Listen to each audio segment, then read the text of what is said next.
കയറേണ്ട minimum age എന്ന് പറഞ്ഞാൽ 16-24 +2 science maths മെയിനായി പഠിച്ചവർക്ക് എയർഫോഴ്സിൽ apply ചെയ്യാൻ പറ്റും. എന്തുകൊണ്ടാണ് മാത്സ് ചോദിക്കുന്നത് മെയിനായി ചോദിക്കുന്നത് അറിയാം? എന്തുകൊണ്ടാണ്? ഒറിജിനലാണ്, അതിനകത്താണ് റോക്കറ്റ് പോകുന്നത്.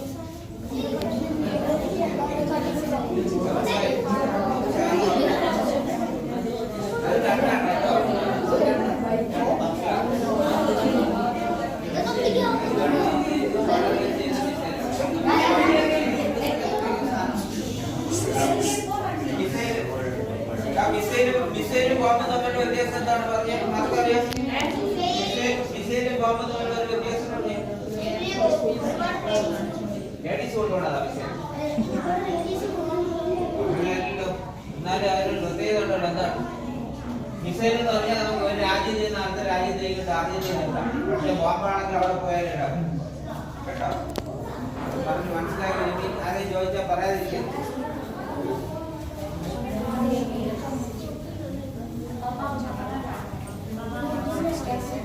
ഒറിജിനൽ മിസൈലാണ്. നമ്മളെ ബിപിൻ റാവത്ത് അല്ല, അഭിനന്ദൻ വർദ്ധമാൻ ഉപയോഗിച്ച ഇതുപോലത്തെ മിസൈലാണ്. പാകിസ്ഥാന്റെ F-16 ഫൈറ്റർ ഫ്ലൈറ്റ്സ് അടിച്ചിട്ടില്ലേ 2019? അപ്പോൾ അതാണ്, അതുകൊണ്ടാണ് മാത്സ് മെയിൻ സബ്ജക്റ്റ് ആയി ചോദിക്കുന്നത്. എല്ലാവർക്കും മാത്സ് ചെയ്യാൻ പറ്റും, പക്ഷെ ടൈമിനുള്ളിൽ ചെയ്യുമ്പോഴാണ് നമുക്ക് അതിൽ ജോലി കിട്ടാൻ സാധ്യത കൂടുതൽ. അപ്പൊ ഇതിൽ ഓരോ റാങ്കിലുള്ളവരാണ് ഇരിക്കുന്നത്. അങ്ങനത്തെ മൂലയ്ക്ക് ഒരു ഫോട്ടോ കാണുന്നുണ്ട്, കമാൻഡോസിന്റെ ഫോട്ടോ. അത് തീവ്രവാദി ഫൈറ്റിങ്ങിനൊക്കെ ഉള്ളവരെ യൂണിഫോമാണ്, ബുള്ളറ്റ് പ്രൂഫാണ്. അവർക്ക് നിങ്ങളെ അറിയാൻ പറ്റും, നിങ്ങൾക്ക് ഒരിക്കലും അവരെ തിരിച്ചറിയാൻ പറ്റത്തില്ല. ഒരു സ്ട്രേഞ്ച് സിറ്റുവേഷൻ ഒഴിവാക്കുക എന്താണ് ആ കംപ്ലീറ്റ് ബോഡി കവർ ചെയ്തിരിക്കുന്നത്. പരിചയമാണെന്ന് പറഞ്ഞിട്ട് നമ്മൾ പരിചയമാണ മാമ എന്നൊക്കെ വൈകുടി അത് ഇല്ലാതാക്കാൻ വേണ്ടിയിട്ടാണ് കംപ്ലീറ്റ് കവർ ചെയ്തിരിക്കുന്നത്. പിന്നെ അതിന് അടുത്തിരിക്കുന്ന ഓഫീസറാണ് NDA കഴിഞ്ഞ് വരുന്നവരാണ് എയർ കൊമഡോ എന്ന് പറയും. നമ്മൾ ആർമിയിൽ ബ്രിഗേഡിയർ എന്ന് പറയും, നേവിയിൽ അഡ്മിറൽ എന്ന് പറയും. ഇതില് എയർ കൊമഡോ 1 സ്റ്റാർ, ഇവിടെ 1 സ്റ്റാർ വരും ബോർഡർ. 5 സ്റ്റാർ വന്നാൽ ചീഫ് മാർഷലാണ്. Marshal of Indian air force. ഇപ്പുറത്തൊരു പച്ച ഡ്രസ്സ് കണ്ടോ? ഹെൽമെറ്റ് ഒക്കെ ഒരു നാമം ഇരിക്കുന്നുണ്ടോ? അതാണ് പൈലറ്റ് ആണ് കേട്ടോ. ഫുൾ സ്യൂട്ട്, കറുത്ത കണ്ണട, ഹെൽമെറ്റ്, ഒരു ഡ്രസ് കോഡാണ്. എപ്പോഴും എവിടെ ഇങ്ങനെ കണ്ടാലും നിങ്ങൾ മനസ്സിലാക്കിയോ അത് പൈലറ്റ് ആണ്. അത് ഫൈറ്റർ പൈലറ്റ് ആണ്, പാസഞ്ചർ പൈലറ്റ് അല്ല. പാസഞ്ചർ നമ്മൾ സാധാരണ യാത്ര ചെയ്യുന്നത് അത് വൈറ്റ് ആയിരിക്കും. ഇത് ഫൈറ്റർ പൈലറ്റ് ആണ് അദ്ദേഹത്തിന് കേട്ടോ. മറന്നു വെച്ചാൽ പരീക്ഷയ്ക്ക് വെച്ച് മുകളിൽ കൊണ്ടോ. അതാണ് മുമ്പത്തെ എയർഫോഴ്സിന്റെ എംപ്ലോയ് ആയിരുന്നത്. റോയൽ ഇന്ത്യൻ എയർഫോഴ്സ് എന്നാണ് അന്ന് അറിയപ്പെട്ടത്. അതിന്റെ താഴെ അഞ്ച് മാമാരെ ഹോപ്നിക്കർ ഇട്ടുകൊണ്ടിരിക്കുന്നത് കണ്ടോ? അതാണ് ആദ്യത്തെ ഫൈറ്റർ പൈലറ്റ്സ് കേട്ടോ. ബ്രിട്ടീഷുകാർ ട്രെയിനിങ് കൊടുത്ത ആദ്യത്തെ ഫൈറ്റർ പൈലറ്റ്സ് ആണ്. ലണ്ടനിൽ കൊണ്ടുപോയി ട്രെയിനിങ് കൊടുത്തത്. പിന്നെ ഇത് കാണുന്നതിന് യുദ്ധമാണ്. 65 ഇന്ത്യ പാകിസ്ഥാൻ വാറാണ്. അത് 70 വാർ. ഇതെല്ലാം ദുരിതാശ്വാസ പ്രവർത്തനങ്ങളാണ്. ഇന്ത്യൻ എയർഫോഴ്സ് നടത്തിയ ദുരിതാശ്വാസ പ്രവർത്തനങ്ങൾ. ഓപ്പോസിറ്റ് ആയിട്ടിരിക്കുന്നത് ആ പടങ്ങളെല്ലാം. ആ നടുക്കൊരു ബക്കറ്റ് ഓപ്പറേഷൻ കണ്ടോ? സെന്ററിലെ ഒരു ഹെലികോപ്റ്റർ കണ്ടോ? അതെന്ന് പറഞ്ഞാൽ 40 നിലയൊക്കെ ബിൽഡിംഗ് തീപിടിച്ചാൽ മുകളിൽ നിന്ന് വെള്ളം പമ്പ് ചെയ്ത് നടക്കുന്ന സിസ്റ്റമാണ്. ഇത് നമ്മൾ അമേരിക്കയിൽ നിന്ന് പർച്ചേസ് ചെയ്ത ചിനൂക്ക് എന്നൊരു ബോയിങ് എന്നൊരു ഹെലികോപ്റ്ററാണ് കേട്ടോ. പിന്നെ ഇതൊക്കെ ഇപ്പുറത്ത് കണ്ടോ ദുരിതാശ്വാസ പ്രവർത്തനങ്ങള്. പിന്നെ ഇത് കാർഗിലാണ്. ഇതേ കാണുന്ന പടം കണ്ടോ? കാർഗില്, ടൈഗർ ഹില്. ഇത് ലഡാക്കാണ്. ലഡാക്കിലെ കമാൻഡർമാരൊക്കെ എടുത്ത ഫോട്ടോയാണത്. അതിന്റെ താഴെയാണ് അഭിനന്ദൻ വർദ്ധമാൻ പാകിസ്ഥാന്റെ F-16 അടിച്ചിട്ട് 2019 കേട്ടോ. ഇത് 70 വാറാണ്. ഇവിടെ കാണുന്ന ഹെലികോപ്റ്റർ ഫൈറ്റർ ഫ്ലൈറ്റ്സ് എല്ലാം നമ്മൾ 32 മുതൽ 2015 വരെ യൂസ് ചെയ്തതാണ്. ഇപ്പൊ യൂസിലില്ല, എല്ലാം ഡീകമ്മീഷൻഡ് ആണ്. ഇതാണ് ഈ റൂമിൽ. അടുത്ത് നമുക്ക് ഓപ്പറേഷൻ റൂമിലേക്കാണ് പോകുന്നത്. ഓക്കെ, അതേപോലെ ലൈനായിട്ട് പോയി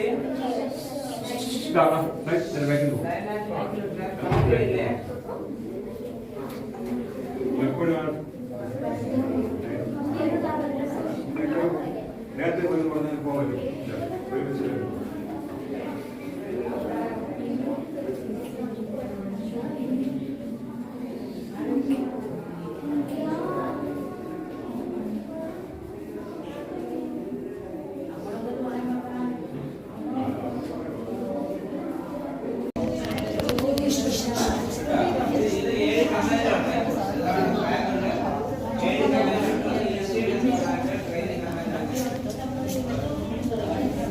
Yes.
അങ്ങനെയല്ലോ.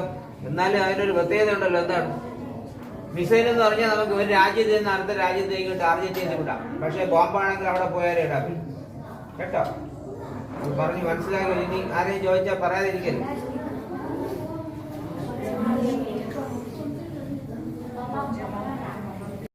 ഇത് ട്രെയിനിങ് ആണ്. ട്രെയിനിങ് എല്ലാവരെയും ട്രെയിനിങ് നടത്തിയതുകൊണ്ട് ഫ്ലാഗ് ഉണ്ടാവും എയർഫോഴ്സിൽ. ഇതെന്ന് പറഞ്ഞാൽ ഫ്ലൈറ്റ് മെയിൻ്റനൻസ് ആണ്, റിപ്പയർ മെയിൻ്റനൻസ് ഒക്കെ. ഇതെന്ന് പറഞ്ഞാൽ സെൻട്രൽ കമാൻഡ്. ഈ ബോംബെ അങ്ങനെ സെൻട്രൽ മഹാരാഷ്ട്ര. അതേപോലെ സൗത്ത് വെസ്റ്റ് ഗുജറാത്ത് അങ്ങനെ അങ്ങനെ. മറ്റേതാണെങ്കിൽ വെസ്റ്റേൺ ഒക്കെ. വെസ്റ്റേൺ അത് ഇത് മെയിൻ്റനൻസ്, ഫ്ലൈറ്റ് മെയിൻ്റനൻസ് ഇത് വേണം. ഇത് സെൻട്രൽ കമാൻഡ്. ഇത് സൗത്ത് വെസ്റ്റ്. അതിനപ്പുറത്തുള്ള 3 ലേഡീസ് ഫൈറ്റർ പൈലറ്റ്സ്. ആദ്യത്തെ ലേഡീസ് ഫൈറ്റർ പൈലറ്റ്സ് ആണ് കേട്ടോ. ഇതാണ് ഈ കാണുന്നതാണ് റാഫേൽ എന്ന ഫൈറ്റർ ഫ്ലൈറ്റ്. നമ്മൾ ഫ്രാൻസിൽ നിന്ന് പർച്ചേസ് ചെയ്തത്.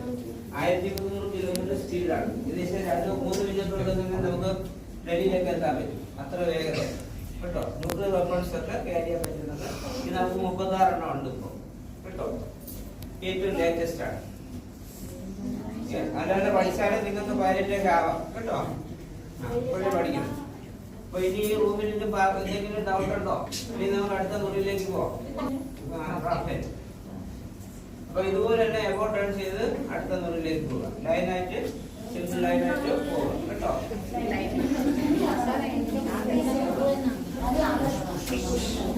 സംസാരിക്കല്ലേ, എല്ലാവരും സൈലന്റ് ആയി പോവാം കേട്ടോ. ഒന്നും ടച്ച് ചെയ്ത്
ഇതുപോലത്തെ മിസൈൽ വെച്ച് അടിച്ചിട്ടത് കേട്ടോ. നിങ്ങളൊക്കെ തീരെ ജവാന്മാരായി മാറട്ടെ എന്ന് പ്രാർത്ഥിക്കാം കേട്ടോ. ഇന്ത്യക്ക് വേണ്ടി. എന്തെങ്കിലും ഡൗട്ട് ഉണ്ടോ? ഇനി നമുക്ക് അടുത്ത മുറിയിലേക്ക് പോവാം. റാഫേൽ. അപ്പൊ ഇതുപോലെ തന്നെ എബോ ടേൺ ചെയ്ത് അടുത്ത മുറിയിലേക്ക് പോവാം. ലൈനായിട്ട് സിംഗിൾ ലൈനായിട്ട് കേട്ടോ. ഇതാണ് ഈ കാണുന്നതാണ് റാഫേൽ എന്ന ഫൈറ്റർ ഫ്ലൈറ്റ്. നമ്മൾ ഫ്രാൻസിൽ നിന്ന് പർച്ചേസ് ചെയ്തത്. 1300 കിലോമീറ്റർ സ്പീഡാണ്. ഏകദേശം 2-3 മിനിറ്റുള്ളിൽ തന്നെ നമുക്ക് ഡൽഹിയിലേക്ക് എത്താൻ പറ്റും. അത്ര വേഗത കേട്ടോ. ന്യൂക്ലിയർ വെപ്പൺസ് ഒക്കെ ക്യാരി ചെയ്യാൻ പറ്റുന്നത്. ഇത് നമുക്ക് 36 എണ്ണം ഉണ്ട് ഇപ്പോൾ കേട്ടോ. ഏറ്റവും ലേറ്റസ്റ്റ് ആണ്. അല്ലാണ്ട് പഠിച്ചാൽ ടാസ്ക് ഓഫീസർ എന്ന് പറയും. ലേഡി ജെൻസ് രണ്ട് സെയിം റാങ്കാണ്. അതാണ് പാരഷൂട്ട് ട്രെയിനറാണ്. നിങ്ങളുടെ സൈന്യത്തിൽ ജോയിൻ ചെയ്യുമ്പോൾ നിങ്ങൾ പാരച്യൂട്ട് ജമ്പിങ് പഠിപ്പിക്കുന്ന ആളാണ് കേട്ടോ. അതാണ് ആ പാരച്യൂട്ടിന്റെ എപ്പോഴാണ് കണ്ടോ. അതാണ് ഈ മുറിക്കിരിക്കുന്ന ആളോ ആ മുറിക്കിരിക്കുന്ന ഒരാള്. അത് +2 കഴിഞ്ഞിട്ട് കയറുന്ന ആളാണ്. ജൂനിയർ വാറന്റ് ഓഫീസർ എന്ന് പറയും. ജൂനിയർ വാറന്റ് ഓഫീസർ അതാണ് ആ പോസ്റ്റ്.